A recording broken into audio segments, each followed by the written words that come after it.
여러분, 어린 왕자 하면 어떤 장면이 떠오르세요?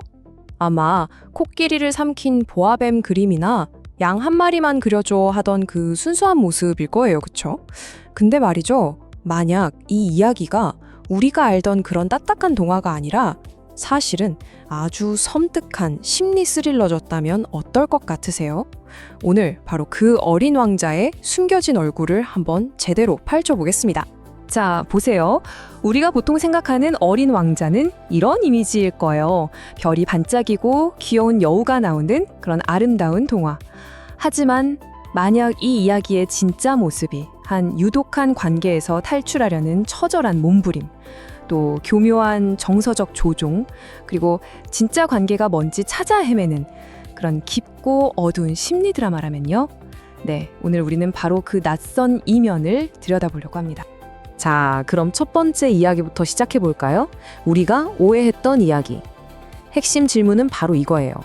어린 왕자는 도대체 왜 자기 별을 떠나야만 했을까요? 우리는 흔히 모험을 떠났다고 생각하지만 사실 그건 모험이 아니었어요. 한마디로 그는 도망치고 있었던 겁니다.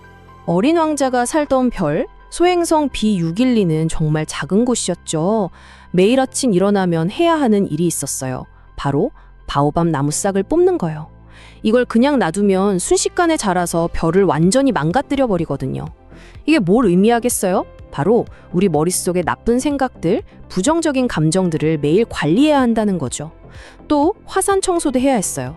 자기 감정이 갑자기 폭발하지 않도록 잘 다스리는 것처럼요. 이만큼 어린 왕자는 굉장히 성실하고 책임감 있는 친구였어요. 아니, 이렇게 책임감 강한 왕자가 왜 자기 별을 버리고 떠났을까요? 이제 문제의 핵심으로 들어가 보죠. 사랑이냐, 가스라이팅이냐.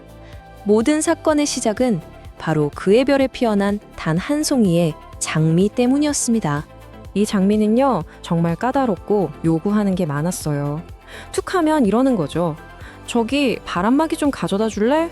난 찬바람이 너무 무서워. 알잖아, 난 연약한 꽃이란 말이야. 이런 식으로요. 늘 자기의 연약함을 무기처럼 내세웠어요. 장미의 행동을 한번 보세요. 끊임없이 뭔가를 해달라고 요구하죠? 그러다가 어린 왕자가 좀 지쳐서 떠날까 싶으면 갑자기 콜록콜록 기침을 해요. 죄책감을 자극하는 거죠. 심지어 이런 말도 해요. 넌 가도 괜찮아. 난 괜찮을 거야. 이게 진짜 괜찮다는 뜻일까요? 아니죠. 네가 날 두고 가면 난 정말 힘들겠지만 네가 나쁜 사람 되기 싫으면 알아서 해. 라는 아주 교묘하게 상대를 옭아매는 말이거든요. 자, 여러분이 보시기엔 어떠세요? 이게 정말 사랑일까요? 아니면 통제에 더 가까워 보이나요? 요즘 말로 하면 이걸 바로 가스라이팅이라고 하죠. 심리적으로 상대를 계속 흔들어서 내가 잘못 생각하고 있나? 이렇게 스스로를 의심하게 만드는 거예요. 결국엔 관계의 주도권을 완전히 빼앗아오는 일종의 정서적 학대라고 할 수 있습니다. 결국 어린 왕자는 이 관계에 완전히 녹초가 되어버려요.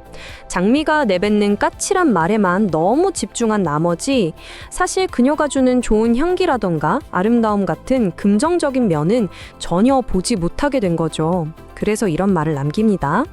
나는 그 꽃을 어떻게 사랑해야 하는지 알기에는 너무 어렸어.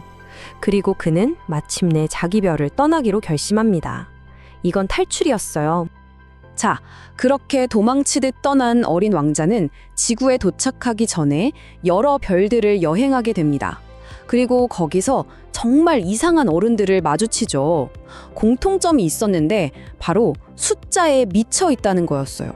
예를 들어 모든 걸 자기 마음대로 명령하려는 왕이 나와요. 이거 딱 사사건건 간섭하는 직장 상사 같지 않나요? 또 끊임없이 박수갈채만 요구하는 허영심 많은 남자는요? 소셜미디어에서 좋아요 개수에 집착하는 우리 모습이랑 똑같죠. 별을 쉬지 않고 세면서 이건 전부 내 소유야 라고 외치는 사업가도 있어요. 이게 뭘까요? 결국 본질은 보지 않고 숫자로만 가치를 매기는 어른들의 모습을 보여주는 거예요. 우리가 새로운 친구를 사귈 때 그 사람은 어떤 사람이야? 라고 묻기보다 연봉은 얼마래? 집은 어디 산대? 이런 걸 먼저 궁금해하는 것과 정확히 같습니다. 이런 텅 비는 어른들을 쭉 만나고 나서 어린 왕자가 내린 결론은 아주 단순하고 명료했어요. 어른들은 정말 이성해. 어른들의 세계에 크게 실망한 어린 왕자.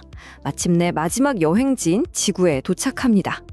그리고 바로 이곳에서 이 이야기 전체를 관통하는 가장 중요한 스승, 바로 여우를 만나게 되죠.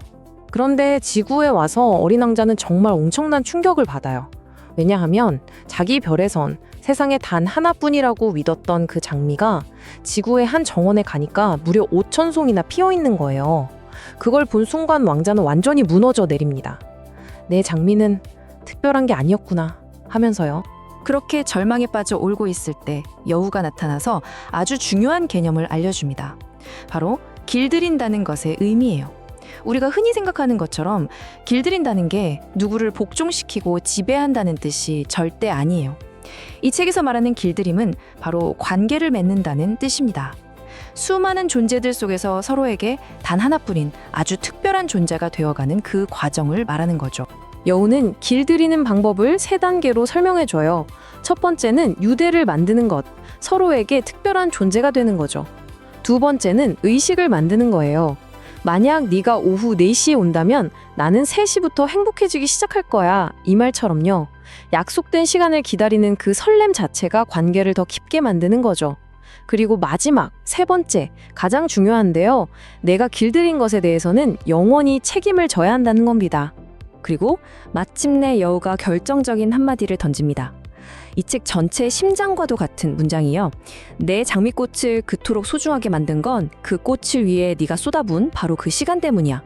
이 말을 듣는 순간 어린 왕자의 머릿속에 번개가 치는 거죠. 아, 5,000송이의 다른 장미는 아무 의미가 없구나.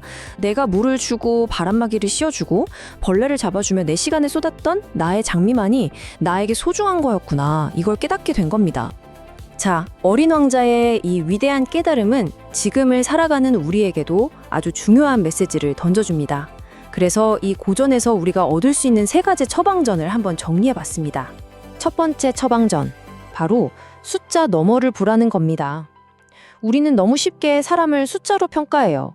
연봉이 얼마인지, 아파트가 몇 평인지, SNS 팔로워가 몇 명인지, 그런 것들로요. 하지만 진짜 중요한 건 그런 숫자에 있는 게 아니잖아요. 그 사람의 연봉 대신 요즘 무엇을 할 때 가장 즐거운지를 물어봐 주세요. 사는 집 평수 대신 요즘 어떤 취미에 푹 빠져 있는지를 궁금해하는 거죠. 두 번째 처방전은 사람에게 시간을 낭비하라는 겁니다. 좀 역설적으로 들리죠? 다들 효율을 따지는 시대의 낭비라니. 하지만 생각해보세요. 진짜 깊은 관계가 그렇게 효율적으로 만들어지던가요? 아니잖아요. 같이 밥 먹고 시시콜콜한 이야기하고 때로는 다투고 화해하는 그 모든 비생산적으로 보이는 시간들. 바로 그 시간들이 쌓여서 서로에게 유일한 존재가 되는 거 아니겠어요? 그리고 마지막 3번째 처방전. 당신의 장미와 화해하세요. 우리 주변에도 꼭 그런 사람들이 있어요. 늘 까칠하게 가시를 세우고 상처 주는 말을 하는 어린 왕자의 장미 같은 사람들이요. 어쩌면 우리 자신이 누군가에게 그런 장미일지도 모르죠. 중요한 건 그 날카로운 가시 뒤에 숨겨진 연약함을 보려는 노력입니다. 사실은 사랑받고 싶고 관계 맺고 싶어 하는 그 마음을 들여다보는 것. 거기서부터 진짜 화해가 시작될 수 있습니다. 결국 어린 왕자가 우리에게 하고 싶었던 말은 이 한 문장에 모두 담겨 있는 것 같아요. 사막의 아름다운 것은 어딘가에 우물을 감추고 있기 때문이야. 어쩌면 우리의 삶이 사막처럼 삭막하고 힘들게 느껴질 때가 있잖아요. 하지만 그 안에도 분명히 숨겨진 우물이 있을 겁니다. 그 우물은 바로 우리가 시간을 쏟아 길들인 소중한 관계들이겠죠? 그것 때문에 우리의 삶이 이 사막이 아름다울 수 있는 게 아닐까요? 자, 이제 마지막으로 여러분께 묻고 싶습니다. 여러분의 삶이라는 사막에서 지금 당신이 찾고 있는 그 우물은 무엇인가요?